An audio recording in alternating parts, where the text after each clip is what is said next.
lumbers at saka yung mga pamorma. Kaya malaki yung naitulong dito. Kuya, makisigit muna ha. Pero papauna namin tong poste. Tantiameter. Ilang kilo? 10 na, 10.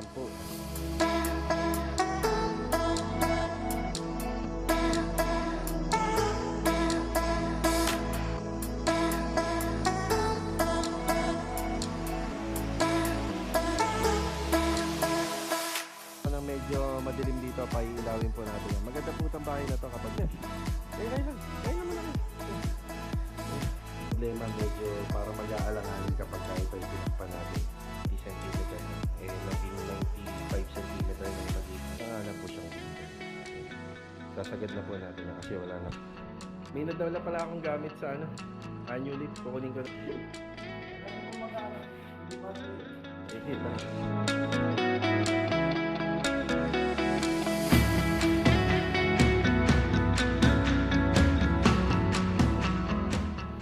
Mga Karaos, good morning po, good morning. Kamusta po tayong lahat? Welcome back po muli dito sa aming channel. Bali, araw nga po pala na Miyerkules ngayon, July 1. So, panibagong buwan na naman po ang haharapin natin.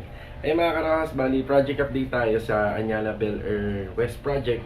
So, meron po tayong kinuhaan ng working permit. Meron tayong inaasahan na pupunta po ron para maglinya ng copper tube para rito sa project natin.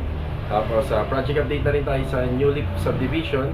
Meron lang kaming gagawin na taas kasuhin doon ngayong umaga. Tsaka dito sa Garden Premier Project. Ayan, project update ulit tayo dyan. At tsaka dito sa Phase 5 Lumina Homes Project. Mga Karaos, samahan niyo po muli kami ngayong araw na to. Ayan, shoutout muna kay Haji Mercano from Valladolid, Negros Island. God bless po sa inyo. Ingat palagi. Enjoy watching po. Let's go. Tara. Okay, start na po tayo mga Karaos. Kasama natin si Bilog. Si Bilog, good morning. Good morning. Okay, papunta kami na New Leaf Subdivision. Maganda na po yung weather pero may pagbabadya pa rin po na mukhang uulan pa rin. Bibili muna kami sa hardware ng junction box at saka number 14 no? Na wire, at saka electrical tape. Yan para po sa mga ilaw sa poste. Sa Maliksi na po tayo. So kagaya nga na sinasabi ko sa vlog, paglabas pa lang dito, yan, mamimili ka na lang kung saan mo gustong bumili ng hardware. Yan, yung hardware nga po pala sa Bagtas, yung Mighty Star, may branch po sila rito. Yan, dyan na po tayo bibili. Muna naman ako. Thank you. Yan, okay na tayo rito. Doon ko na iba-vlog yung pinurchase ko. Yan. Okay, nandito na tayo sa New Leaf Subdivision. Ito nga pala binili natin ay isang wire na box number 14, 6 na junction box, saka isang electrical tape. Ayan. Hindi tayo makapag-vlog dun dahil marami ng sasakyan. Ayan na. Ito yung okay, good morning sa mga kasama natin dito. Tapos meron nga po pala tayong delivery. So yung delivery natin, ito po, 3-port na buhangin. Mula pa rin kay Ma'am Melanie Hardware. Dagdag tayo kasi yan na lang yung buhangin natin. Napaka-konti na lang. Doon na ako magbabayad kay Ma'am na. Nakita ko yung truck nyo sa punta kahapon na siraan kayo. Ito yon. Napalitan na ng bagong gulong. Dapat yung buong truck na ang palitan. Ay Diyos ko, tagal-tagal na nito yon. Ito yung nagsisimula pa lang ako Ito na yun diba? Kaya nga kahit saan pwede kami. Within tansa lang kami. Yung ping resibo. Doon ako magbabayad. Dadali na lang dito yung ping. Doon na ako magbabayad. Wag na doon na ako. Yan, palalagyan ko po ng wiring. So 1, 2, 3, 4, 5. So 5 poste na to. Yan, palalagyan po natin ng electrical wiring.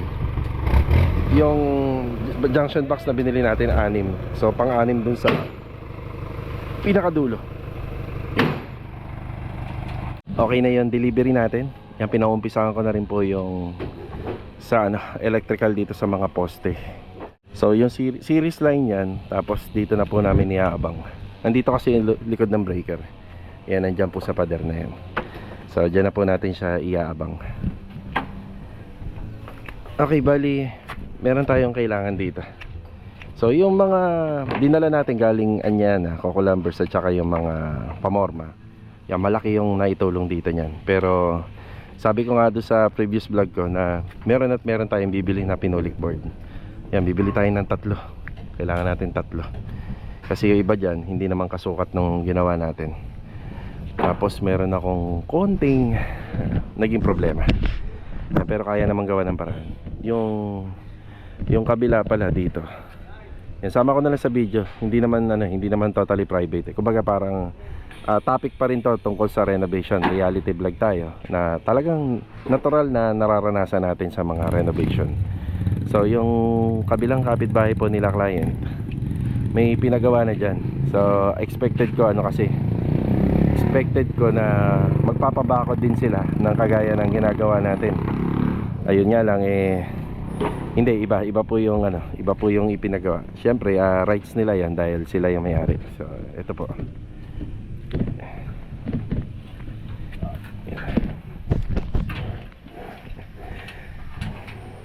Kuya, makisingit muna ha. Pero papauna namin tong poste. Yan, papauna na namin yan. Yan, may gumagawa na dito. Sige. Papauna po natin tong 2 poste rito. Kasi roofing framing pala yung nila rito, extension. So hindi sila rito conventional, yung common na ginagawa sa isang extension. So ito, pauna na natin tong poste. Pag nabuhusan na yan, bukas pwede na tayo mag-schedule ng wall plaster. Kasi kita nya, mahirap na pong mag-plastering. Dun sa taas ay iniiwasan natin dito na maapakan natin yung bubong. No, yun yung iniiwasan natin. Mas mabilis kasing gawin to kumpara dito sa ginagawa namin. Mas mabilis gawin yung ganitong proseso.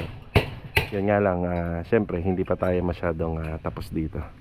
Pero yung ito, nagpaalam naman po tayo sa gumagawa. So bigayan na lang pagka ganito ang mangyayari rito. Pag natapos sila, matatapos kasi nila to ngayong araw. Yan, aapak na lang po tayo dun sa bubong para malagyan ng plastering dun. Tapos syempre kailangan malinis po nating iwan yung nila, yung project na ginawa nila rito. Tapos yung bubong, maglalagay tayo ng pinulik board para hindi magkaroon ng damage yung bubong nila. So ayan, mas mabilis kasi yung ganito. Kaya yan, ganito na kagad yung nangyari. Yan, na-block po yung haligi natin which is incomplete pa sa renovation. May mga gagawin pa dyan kasi after ng plastering yan, pag natapos itong bahay, syempre magwa-waterproof pa tayo. So baka kung may nakatira na rito, magpapaalam na lang po tayo. Yan, isa yan sa mga inaasahan natin. Pero kasama sa kasama sa renovation yan. Karagdagan buhangin, mas maganda. Meron tayo lagi, mas advance. Ang dami pang paggagamitan ng buhangin dito. Yan. So sa electrical naman natin, sa poste, so wala naman pong ini-install sa likod ng poste, pero dito sa harapan meron. So ilalagay po natin yan dito po banda. Yan, dito natin siya ilalagay. Tapos yung pinaka junction box nya, yan, medyo mas mataas po sa finish floor line. Yan, finish floor line, medyo mas mataas, siguro mga 15 cm. Yan, nandiyan po yung junction box nya. Yan, lahat meron kompleto. Alambre pala, dagdag tayo. Siguro panchameter. Ilang kilo? 10 na, 10. Sige, yan, 10 kasi pang-ipit natin. Yan, pang-ipit. Yan. Okay, lalakad muna ako. Mag-aano tayo ng pinulik board 3, tapos 2 nito, tsaka alambre 10. So sayang hindi ko naisabay. Ngayon ko lang nalaman yung kailangan dito ng pagpunta ko. Naisabay sana kanina sa deliver. Yan, labas muna tayo. Dito na tayo sa hardware, medyo malapit lang. So ito yung mga binili natin. 3,220 alambre, pinulik board, orange pipe, tsaka long elbow. Ayan. Sige pa ma'am, pakibigay na lang ako kayo. Kunin ko na lang resibo mamaya. Okay, nakabalik na tayo rito. Ayan na po yung deliver natin. Yan, pinulik board sa 3. Pero ang laki na po na naitulong ng mga yung mga dala natin dito. Pero kung hindi natin dinala rito yan, marami yung binili natin, pati yung Coco Lumbers. Yan. Ang total, napakita ko na yata kanina, 3,220 yung dalaw po ni kuya. Yan, bilis lang kasi may hardware dyan paglabas. Ayan. Yung mga alambre, ang paggagamitan yan, ayun no, nakikita nyo, iniipit namin yung mga poste. So malaking bagay po yung mga alambre. Tsaka dito, yan sa mga poste. Yan. Siguro kung magdadagdag, siguro mga 2 rolyo na lang o 3, mga ganyan, hanggang sa matapos yung bahay. Yan.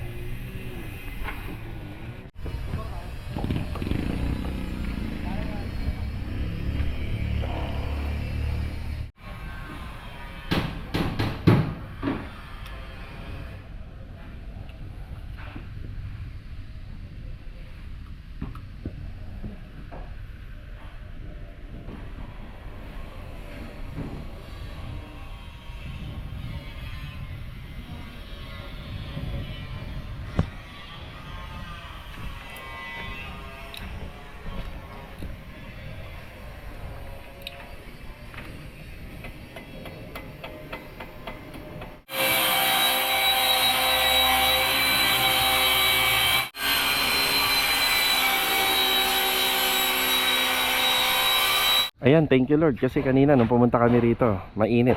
Morning sun kasi itong ginagawa namin So kita nyo, bonus Pagka ganito po yung lagay ng weather, hindi mainit, sarap magtrabaho niyan.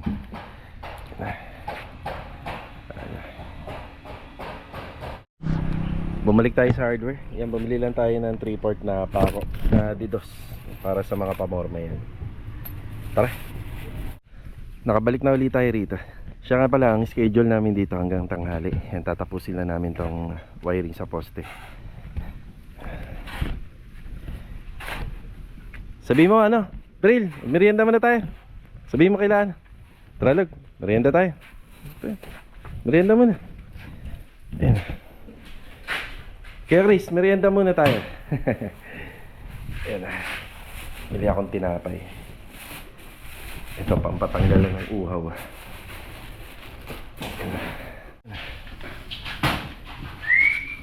Cute ng baso. Yung tinapay. Tinapay.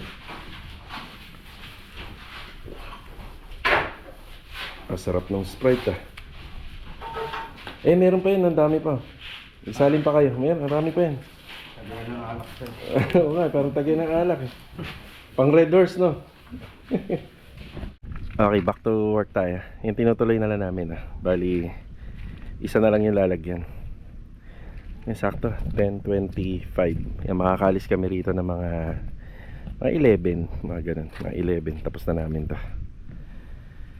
Tapos sila naman, ito na yung asintada rito. Yan, mataas na yan. Iisa-isay na po nila yung poste. Tapos dito, may asintada pa tayo rito.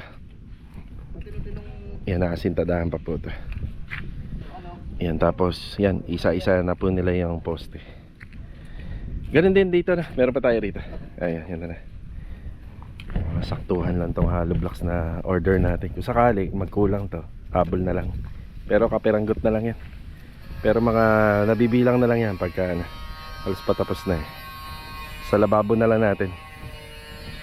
Yeah, may outdoor kitchen pala tayo rito. Tsaka yung sa interior, yun doon sa pinakaloob na meron tayo. So ayun nga, yun ang naging issue natin dito ngayon. So normal naman yung kasama yun sa renovation. Hindi lang natin naisip na ganun pala yung gagawin doon sa kabila. So syempre hindi naman po yan sila mag-aabiso. Ano nila yan, sariling bahay nila yan. So yun, hahabulin po namin yun, yung sa likod. Kailangan mapalitadahan po yun. Baka bukas, schedule na kami ron. Yan, nagpaalam naman na tayo dun sa gumagawa. Tapos meron na tayong pinulik board dito para meron po tayong isasampa dun or gagawing tawag dun. Log, ano ba tawag dun? Pag maglalagay ka, sapin, no? Sapin. Yan, maglalagay tayo ng sapin dun sa bubong. Yan, syempre, may bubong na yan mamaya daw hapon. So bukas, pag nagtrabaho tayo para sa palitada, sasapinan po natin. Yan. nagdagdag tayo ng materyales. So ito yung fittings ng mga PVC pipe. Yan, 480. Yan, magpapalatag kasi tayo sa poste ng downspout. So ito, sinobrahan ko na magagamit naman yung iba sa ibang area ng bahay. Plus isa pa nito. So 4 na elbow, 4 na 45 degree, 4 na 90. Ayan, bali 8 piraso lahat. Turo natin yung yung clippy ng downspout para naka-elbow na kagad.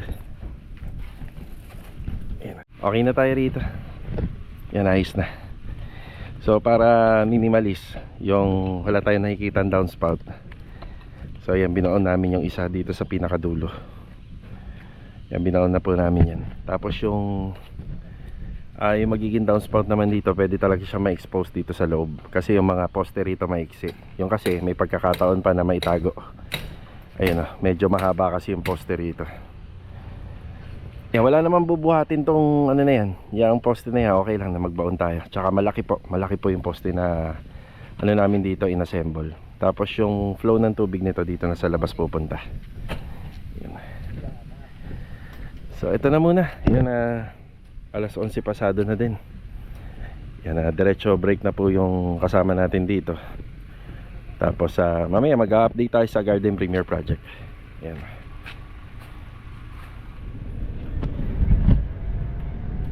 Yun po yung Armintia Dental Clinic. Magandang araw and shoutout po kay Doktora. So parang ang update po doon, ang mangyayari parang gusto po nilang ipa-renovate yung bubong. Lalo na ngayon, 'di ba? Laging umuulan. Panigurado lagi may tulo po ron. So ito project update. Pagkatapos po natin mananghalian, yan galing Newlip. Dito naman po tayo sa Anyana Bel Air West Project. Yan, konting update tayo rito. Tapos tatanong ko yung tropa kung natuloy po ba yung mag-install ng copper tube. Yan, check natin. Nandito na po tayo sa Anyana Bel Air West Project. So ito, nag-layout na po sila rito sa palitada para rito sa harapan ng bahay. Tapos mapansin nyo, medyo lumuwag na siya. Wala na po yung mga panambak dito. Nakapagpahakot po tayo kahapon. Yan. Yan, dito yung tropa, pinaplaringan po nila yung corner area hanggang doon sa may extension natin sa likod. Yan. Konting update tayo. Yan. Ilang catch basin to doon? 3. 1, 2, 3. Ayun, 3. Yan, 3 catch basin. Tapos yung sa abang ng water line, ito isa.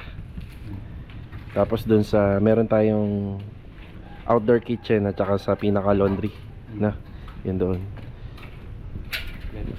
Tapos dito meron pa tayo isa. Tapos ito yung pang-4 na catch basin natin na nandito.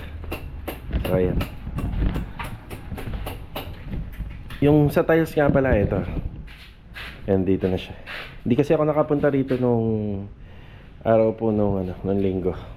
Hindi ako nakapasok dito. Lunes yata yun, lunes ako pumunta. Yan. So ito na po yung tiles. Yung update nga po pala sa mag-install ng copper tube para rito, hindi yata matutuloy. Ayan. Tapos nagpalagay ako ng isang floor drain dito. Ayan yung floor drain, isa. Tapos syempre, dito na ho kasi ang bagsak ng tubig. Naka-drop to doon, no? Naka-drop po ito. Itong part ng area na to, yan, naka-drop. Tapos yung sa release ng aircon, ito na yan, yung blue pipe. Tapos yung sa water line, yan, papasok po rito yung sa PNB. So ito po siya.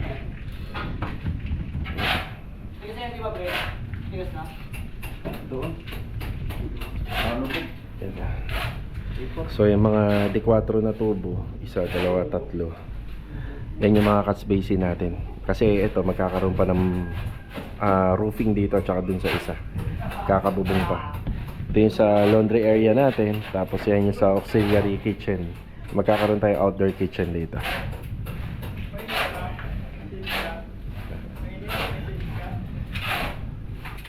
Sobrang lakas ng ulan na yun. So ang update, yan, wala namang pong tulo rito. So ito yung back extension na ginawa natin. Wala siyang tulo. Ayan, ito yung sa TNB. Yan, okay. Yan, bali maglilinya na lang po sila ng PVC pipe palabas po doon sa doon. sa corner area. Yan, kaya napabili tayo ng mga ditubo na nakaraan para dito po yan.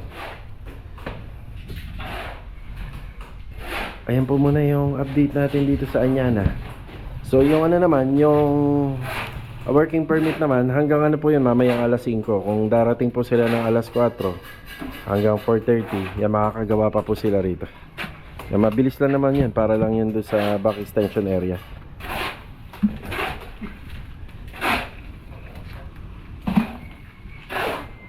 Exploring. Oo.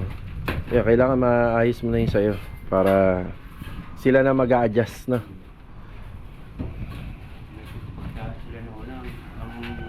Baka hindi na maliliko yun. Yun na yun.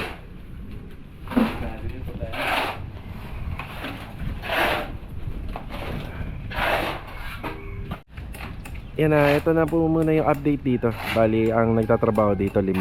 Si ano pala, si electrician natin nandun po sa phase 5 ngayon. So tinatapos na lang. So onti na lang naman yung mga gawain niya rito eh. Siya nga pala nakakabit na yung pin light dyan, oh. Ayun, oh.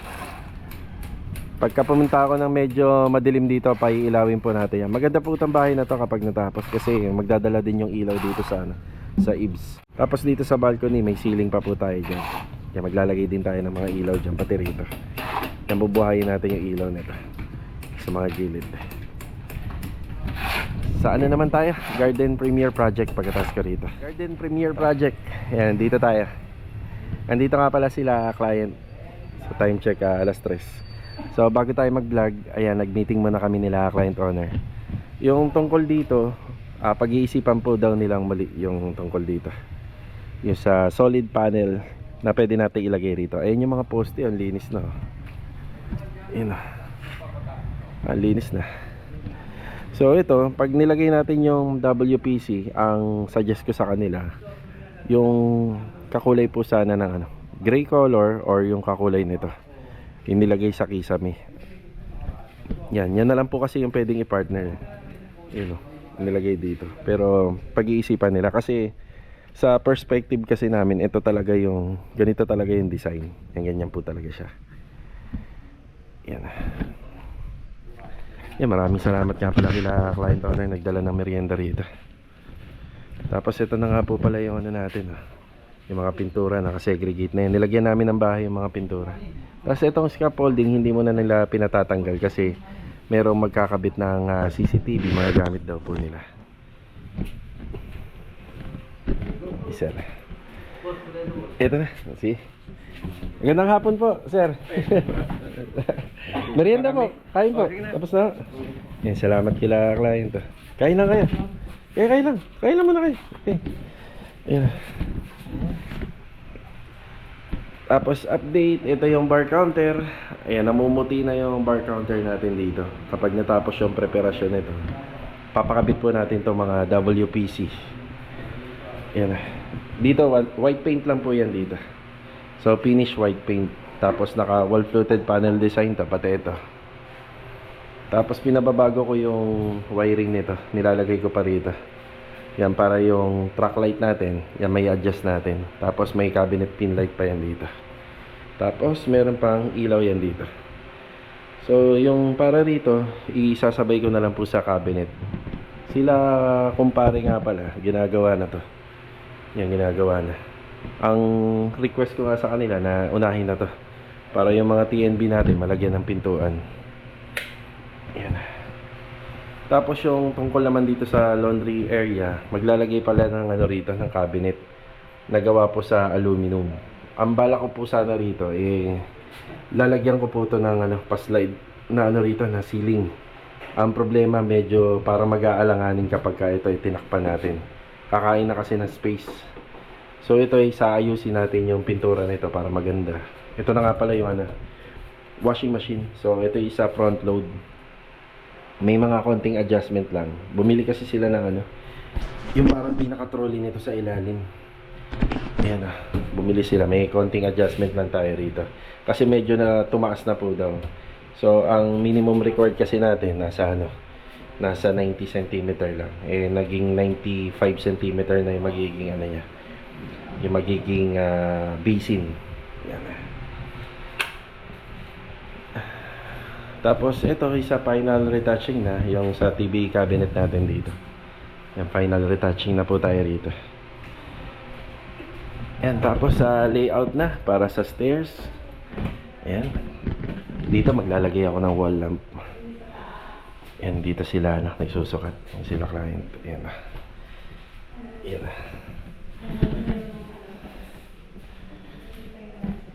Yan, tapos dito, ito na nga pala yung ipinagawa nila client owner dito.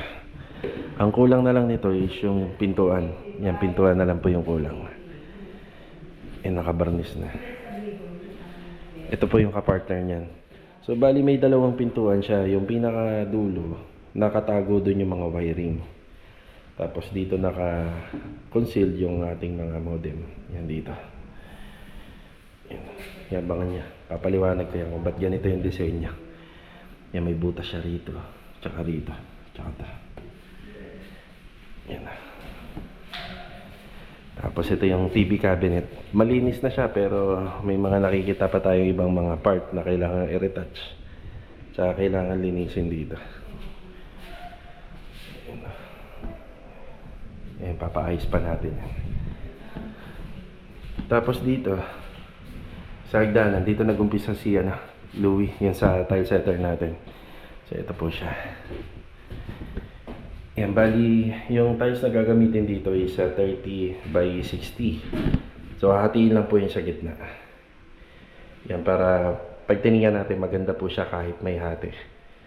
Yung mga ganitong klaseng tiles, makakatipid na po kayo rito. Ang disadvantage lang, nakikita mo may putol siya. Yung walang putol, medyo may kamahalan yan.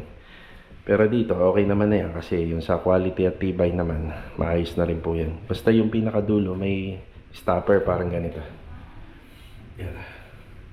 Tapos sa riser, ito yung gagamitin natin. Yan. Inumpisa na po ito. Tapos yung tungkol dito sa laundry, para magiging ganito yung itsura niya. Yan. So, ganyan din naman yung itsura niya, yan nandun sa baba. Ang ganyan yung gagawin natin para malinis tingnan.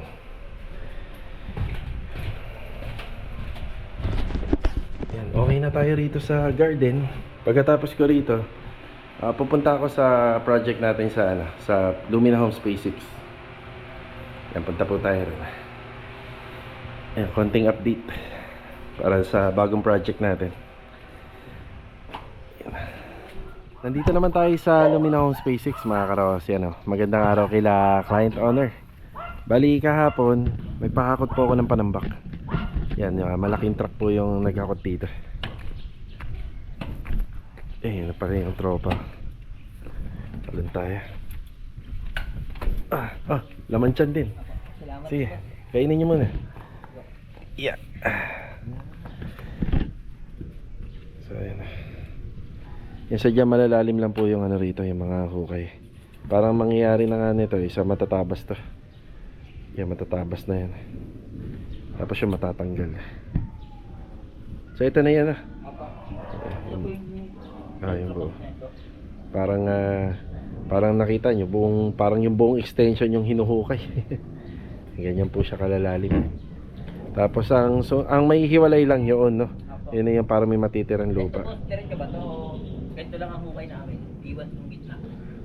Hindi, meron din kasi tayong poste dyan eh. Pero, kukunin mo yung, yan, di ba itong tansi na yan? Kukunin mo na yung tigkalahati niyan. May matitirang lupa rito. May iwan pa. Hanggang dito po ako sir. Ayan, okay. May iwan. Yeah, may iwan. So, ito na yung ginagawa nila rito. Kamusta naman? Okay lang po. So, yung lupa dito na. Kasi yan na yung ibabalik natin dito. Okay. Okay na rito. Malalalim yung pundasyon. Opya. Yan, tapos dito sa bukas ba to? Tingnan ko nga. Yan, bukas.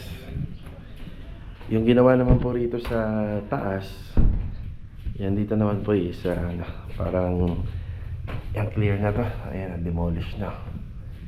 Naiwan na lang yung metal paring. Yan. Yan, ito naman wala na pong use to. Hindi na po namin to magagamit. Yan, reject na to. Yan.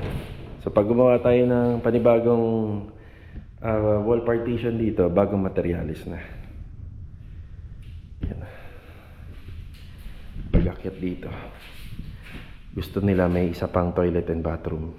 Yan na, ano po, kung nanonood kayo sa mga project namin na row house, yun po yung pwedeng ilagay rito. 120 by 120 yung loob. Tapos isang kwarto. So ito malaki to dahil sinagad dito sa hallway.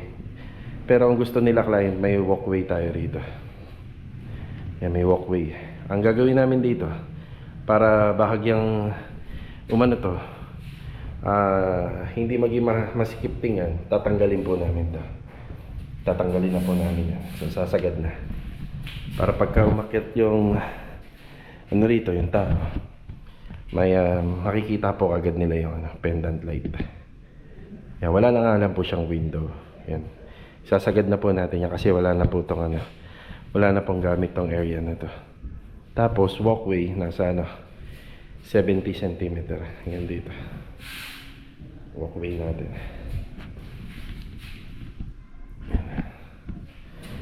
So yun lang naman po mga karawas. Yun lang. Ito lang yung update natin. May nadawala pala akong gamit sa annual leaf. Kukunin ko na lang. Yun yung pambend lang. Mag-iwan na lang ako ng dalawa. Sige. Pakikuha na lang. May nakasabit. Yun. Wala nyo pong mag-ano, kung bumati Sige, tara. Mauna na rin ako ha. Punta pa ako ng New Leaf Subdivision. Yan na. Diyan na lang pa ganyan. Thank you ha. Salamat. Di ba bakit kung tayo? Hindi yan. Okay. Salamat. Bali mga karaos, nakauwi na tayo rito sa bahay. Ayan, pahabol na shoutout nga pala kay Ma'am Marites. Yan, si Ma'am Marites po, sila po yung nagpagawa sa amin ng window grills noon dito sa Anyana Bel Air West. Bali, ang unit na yon is Maxine din po, kagaya ng ongoing project natin. Bali, katabi po sila nung bahay na ginagawa natin ngayon. Yan, Ma'am Marites, ingat po lagi dyan. Yan, shoutout po sa inyo. Yan. Oy, mga isda natin. Aba, hindi sila masyadong kumain. May mga tira. Yan, masama daw to kailangan daw tinatanggal to. Ang daming tira. Kulit! Ayun si kulit to. So dito ko na po tatapusin yung vlog natin. Yung ngayong araw ng Miyerkules. Kita-kita na lang tayo sa susunod na video. Yan, God bless po sa ating lahat. Ito, paalam po muna. Let's go. Yan, tara.